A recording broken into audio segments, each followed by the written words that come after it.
So tell me what's going on you're learning, you're teaching English. Yes, I am actually working on the intermediate classes. I was just talking about it. I am working on sentence structure, grammar, things like that. More comprehensive, much more comprehensive. And I know that the beginner really helped a lot of people because people were reaching out to me similar to how you are now, and they were just expressing how well they were just communicating with me, and I could tell that it had benefited them because we were able to communicate effectively. So that made me really happy and motivated. So I am continuing to do intermediate. I'm really excited. Yeah, it's I the want to finish it. I it's want to the finish it by today, it, hopefully. it's the best and good way to improve comprehensive input. I think. Can you give some tips to beginner? So many people ask me, I understand English but I can't speak. So what should they do? What should they do? You know why? It's because they know beginner English, but they don't understand grammar, which is what I'm actually about to teach. Because what basically, like, when you learn a language, you learn you'll learn words and themes like family. So you like mom, sister, uncle, or school, book, teacher, desk, pencil. You understand? And for whatever reason, your brain just remembers things better that way. So when you say they understand English, they probably know English in themes or they have memorized words, but they don't understand how those words go together to make a sentence or to clearly express ideas. Yeah, you're right. And some people are asking me when I is speaking that time my mind is blowing. I mean I can't find any word. How can I speak? But I know so many English word, but I can't speak. What is the reason? What do you think? So you say you have problems when you're speaking, finding the right word? Yeah, it's not happening with me now, but so many people are asking me. They start now to learn English. Happen with them. I know from my personal experience when I'm speaking Spanish, it's more or less because I'm nervous and not confident. So, as you can see, you and I are in a more casual setting. So, there's no pressure. You're not going to get in trouble or lose a sale or get fired, because you might say something wrong. You understand? So, more similar to that, like when I speak, I don't like speaking Spanish to other people because sometimes people giggle or I don't know, it just makes me nervous. So I'm not really necessarily a confident speaker. And I think that's probably the same problem that you guys are having because English is a more difficult language. So probably you guys are just not, you don't have enough confidence. And I think you would just need to speak more in casual settings. and so many people are thinking about mistake. Always thinking if I speak English, I have so many mistake. And how can I speak? What you advise them if they will speak? They're worried about the mistakes. You know what I think? Okay. There are real ways. For example, grammar. There is a reason why sentences are put a certain way. However, at the same time, people have to understand. You also have to understand that as long as you're able to articulate your thought or your point clearly to where the other person understands what you're saying, I think that's the most important part. I don't think you should be so hyper focused on your mistakes.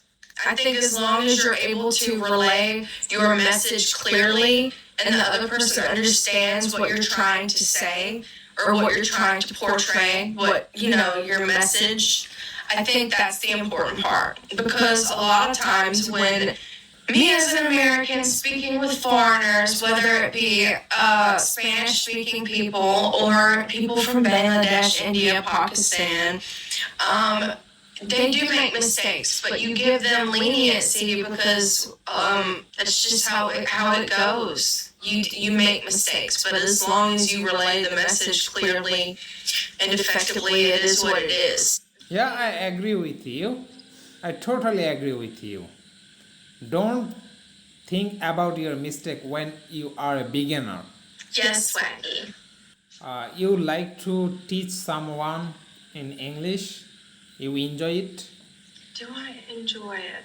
I enjoy the feeling of the gratification of knowing that the stuff that I'm doing on YouTube isn't just like dumb, like bait view type things. It actually is something that really is helping people. So that's what I like. Yeah, that's great. And you're also doing really great. I watch your Facebook videos. It's really great. But Thank you you. have to post video continuously. I will. Gossie just told me. Just told me this last week. Every day you have to post some videos. I will. Any more questions? Those are good questions. It's just, unfortunately, I think the best thing for people to do is to speak in more casual settings, you know?